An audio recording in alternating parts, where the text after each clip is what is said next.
नमस्कार दोस्तों, आप सबका हार्दिक अभिनंदन करता हूं। दोस्तों, मेरी स्क्रीन पर किसी कंपनी के रिजल्ट लगे हुए हैं। ये कौन सी कंपनी है उसका नाम आपको बाद में बताऊंगा। पहले हम रिजल्ट का एक ओवरव्यू लेंगे। और दोस्तों, इस कंपनी के रिजल्ट 1 फरवरी को आए थे। जी हाँ, 1 फरवरी को आम बजट भी पेश हुआ था। और बजट के ऊपर मैं वीडियो नहीं बना पाया, लेकिन आगे जो वीडियो बनाऊंगा उसमें मैं आपको बजट से संबंधित थोड़ी थोड़ी बातें बताते रहूंगा। ये रिजल्ट बताने से पहले, स्टॉक का नाम बताने से पहले दोस्तों, मैं आपको फिर भी बता देता हूँ। जो बजट है उसको मैं 2 शब्दों में बताना चाहूंगा, ग्रोथ और ग्रीन। जी हाँ दोस्तों, पूरा बजट इसी पर आधारित है। ये मैं अपने अकॉर्डिंग बता रहा हूँ क्योंकि सरकार ने ज्यादा से ज्यादा ध्यान इंफ्रास्ट्रक्चर पर दिया है। देश की अर्थव्यवस्था को बढ़ाने के लिए जाहिर सी बात है इंफ्रास्ट्रक्चर को बढ़ावा देना जरूरी है। और जो सरकार का लक्ष्य है 5 ट्रिलियन इकोनॉमी बनने का, अगर उसको पूरा करना है तो इंफ्रास्ट्रक्चर बढ़ाना होगा। और दोस्तों, इंफ्रास्ट्रक्चर में rail, road, bridges, port, building, transport, बांध बनाना, ये सब इंफ्रास्ट्रक्चर में आता है। जाहिर सी बात है इंफ्रास्ट्रक्चर बढ़ेगा तो बहुत से लोगों को रोजगार मिलेगा, और बहुत से लोगों को रोजगार मिलेगा तो देश की अर्थव्यवस्था सुदृढ़ बनेगी,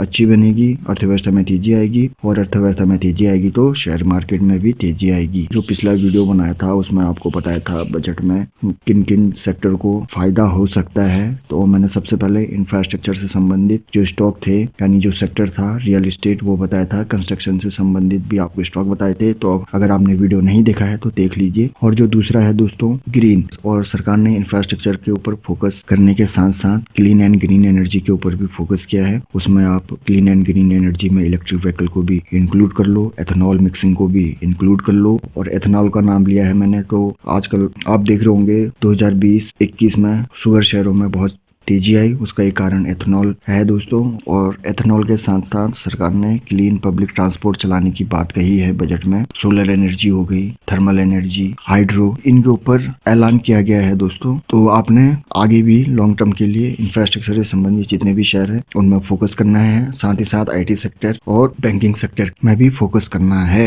और इलेक्ट्रिक व्हीकल के ऊपर भी, इलेक्ट्रिक व्हीकल को मैं क्लीन एंड ग्रीन एनर्जी के अंदर ही जोड़ूंगा। क्लीन एंड ग्रीन एनर्जी से संबंधित जितने भी कंपनियां है आपने उन पर नजर रखनी है। ये जो रिजल्ट है ये इलेक्ट्रिक व्हीकल से संबंधित कंपनी के रिजल्ट है। तो दोस्तों शुरू करते हैं। ये हम कॉन्सोआई देख रहे हैं। कंसोलिडेटेड मतलब पेरेंट कंपनी के साथ साथ उसकी सब्सिडरी के प्रॉफिट लॉस जो कंबाइंड होकर आते हैं उसको कंसोलिडेटेड रिजल्ट कहते हैं। और एक स्टैंड अलोन रिजल्ट होता है। स्टैंड अलोन रिजल्ट का मतलब एकल प्रदर्शन पेरेंट कंपनी का। ये Q3 का है। मैं डिजिट में पढ़ के बताऊंगा। 6223। और ये Q2 सितंबर 5908। और ये दिसंबर 2020 5172। तो आप देखोगे रेवेन्यू में अच्छा खासा उछाल है। और रेवेन्यू फ्रॉम ऑपरेशन है ये जो मैं आपको बता रहा हूँ, रेवेन्यू फ्रॉम ऑपरेशन। और दोस्तों एक बात और, अगर आप बैंकिंग और NBFC के अलावा किसी दूसरी कंपनी के रिजल्ट देख रहे हो जैसे कि ये है, तो रेवेन्यू फ्रॉम ऑपरेशन जो पहली लाइन है उसमें ज्यादा फोकस करना। अगर उसमें उछाल दिख रहा है वार्षिक आधार पर, तिमाही आधार पर, तो अच्छी बात है। क्योंकि दोस्तों ये जो पहली लाइन में मैं फोकस करने को इसलिए कह रहा हूँ क्योंकि ये जो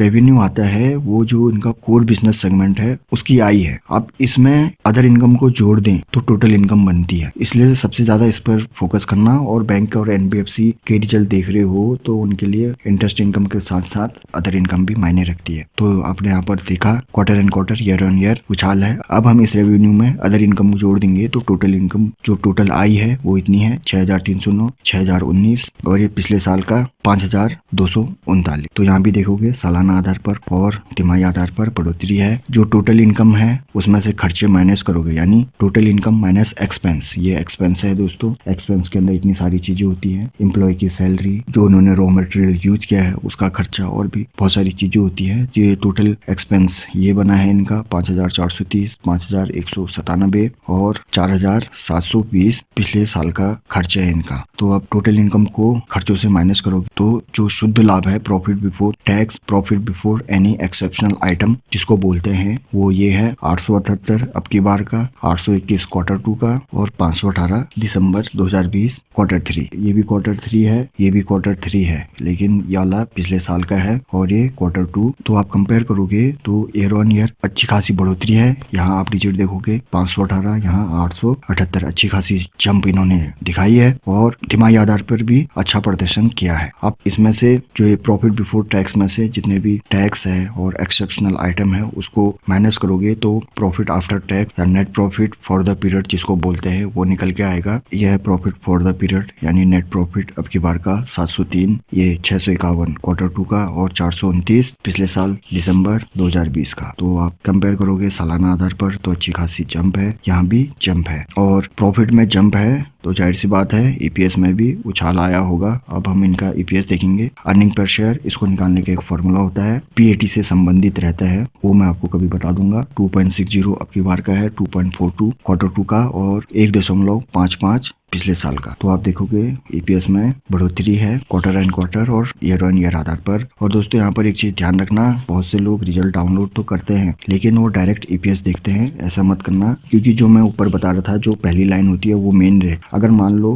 किसी कंपनी का प्रॉफिट पॉजिटिव आया है क्वार्टर एंड क्वार्टर और ईयर ऑन ईयर, लेकिन जो रेवेन्यू फ्रॉम ऑपरेशन है जो पहली लाइन मैंने बता रहा था ऊपर, जो कोर बिजनेस से आई आती है उसमें गिरावट है, तो प्रॉफिट पॉजिटिव कैसे आया? प्रॉफिट पॉजिटिव अदर इनकम को जोड़ के आया। तो इसीलिए आपने डायरेक्ट ये नहीं देखना है क्योंकि ऊपर की तस्वीर क्लियर नहीं होगी। तो ये तो हो गया दोस्तों इसका एक ओवरव्यू। अब हम सेगमेंट वाइज रेवेन्यू देखेंगे। और दोस्तों एक बात और, जो रिजल्ट होता है मेन वो नोट्स में रहता है। ये जो नोट्स हैं इसमें सब लिखा रहता है, एक्सेप्शनल आइटम अगर कोई इनको आई प्राप्त हुई है, कहाँ से हुई है वो बताया होगा, अगर उनको कोई लॉस हुआ है, कोई केस चल रहा है उसमें पैसे गए हैं इनके, या कोई कंपनी एक्वायर की है, कोई नया बिजनेस एक्सपेंड कर रहे हैं, तो सब इसमें नोट्स में लिखा रहता है। ऊपर तो सिर्फ आंकड़े रहते हैं इसलिए रिजल्ट पढ़ने में टाइम लगता है। यहाँ पर इन्होंने बिजनेस सेगमेंट तो नहीं दिया है लेकिन इन्होंने देशों के नाम दे रखे हैं जहाँ जहाँ से रेवेन्यू आया है। ये अमेरिका का है अब की बार का 2275 और ये 2395 पिछले क्वार्टर का। आप देखोगे यहाँ पर थोड़ी सी क्वार्टर एंड क्वार्टर थोड़ी गिरावट है लेकिन ईयर ऑन ईयर बढ़ोतरी है। और ये Q3 का था पिछले साल 21, 19 और यहाँ 22, 75 ईयर ऑन ईयर बढ़ोतरी है लेकिन क्वार्टर एंड क्वार्टर थोड़ी गिरावट है। और ये यूके एंड यूरोप का है और ये रेस्ट ऑफ द वर्ल्ड जिसमें इंडिया भी शामिल है। और ये यूके एंड यूरोप में year on year quarter and quarter बढ़ोतरी है और रेस्ट ऑफ द वर्ल्ड में भी year on year quarter and quarter बढ़ोतरी है। इन तीनों के रेवेन्यू जोड़ोगे तो आप ये वाला आंकड़ा मिलेगा 8,430। 8,430 में से ये इंटर सेगमेंट रेवेन्यू लगता है जो माइनस होता है, इसमें से 8,430 में से 2,207 माइनस करोगे तो आपको रेवेन्यू मिल जाएगा। और ये वही रेवेन्यू है जो ऊपर दिखाया था मैंने आपको, रेवेन्यू फ्रॉम ऑपरेशन में। तो दोस्तों ये कौन सी कंपनी है? ये है KPIT टेक्नोलॉजी। जहाँ दोस्तों मैं ये KPIT टेक्नोलॉजी के रिजल्ट आपको बता रहा था और ये मैंने आपको जो पिछला वीडियो था उसमें भी बताया था और इसके बारे में मैंने फंडामेंटल एनालिसिस का एक ओवरव्यू भी दिया है। जिनके पास भी KPIT टेक्नोलॉजी है वो बेशक होल्ड करें, गिरावट में ऐड कर सकते हैं। जब से ये लिस्ट हुई है 2019 से तब से अच्छा प्रदर्शन किया है। बहुत कम लोगों को पता होगा ये KPIT टेक्नोलॉजी बिरला सॉफ्ट, आपने नाम सुना होगा बिरला सॉफ्ट, और पहले KPIT एक ही थे, बाद में डिमर्जर किया, बिरला सॉफ्ट से KPIT अलग हो गया सिर्फ इलेक्ट्रिक व्हीकल के लिए। और बिरला सॉफ्ट का शेयर भी शेयर मार्केट में ट्रेड करता है। और दोस्तों आप लोगों से एक रिक्वेस्ट है, किसी के कहने के आधार पर या न्यूज चैनल पर देख के